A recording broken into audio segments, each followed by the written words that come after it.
রাজনৈতিক, অর্থনৈতিক ও নিরাপত্তা খাতে সহযোগিতা জোরদারে চুক্তি সই করেছে লেবানন সিরিয়া। বৈরুতে লেবাননের প্রধানমন্ত্রী নওয়াব সালামের সাথে সিরিয়ার পররাষ্ট্রমন্ত্রী আসাদ আল শাইবানির বৈঠকের পর এ ঘোষণা দেওয়া হয়। বৈঠক শেষে নওয়াব সালাম জানান, বৈদ্যুতিক সংযোগ, পরিবহন, বাণিজ্য, সীমান্ত পারাপার সহজীকরণ এবং দ্বিপাক্ষীয় সম্পর্ক উন্নয়নে দুই দেশ একসঙ্গে কাজ করবে।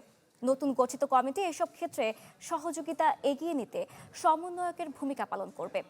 আসাদ আল শাইবানি বলেন, এই কমিটি দুই দেশের বিভিন্ন মন্ত্রণালয়ের মধ্যে অংশীদারিত্ব, নিরাপত্তা সমন্বয় ও বিস্তৃত সহযোগিতার প্ল্যাটফর্ম হিসেবে কাজ করবে।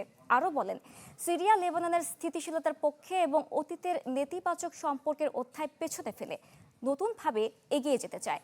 এই সফরটি 2024 সালের ডিসেম্বরের বাশার আল আসাদ সরকারের পতনের পর দুই দেশের সম্পর্কের নতুন অধ্যায় শুরুর প্রচেষ্টার অংশ হিসেবে দেখা হচ্ছে।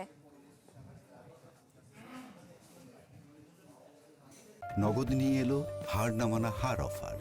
সর্বনিম্ন 10,000 টাকা রেমিটেন্স নগদে পাঠালে থাকছে স্বর্ণের হার জেতার সুযোগ।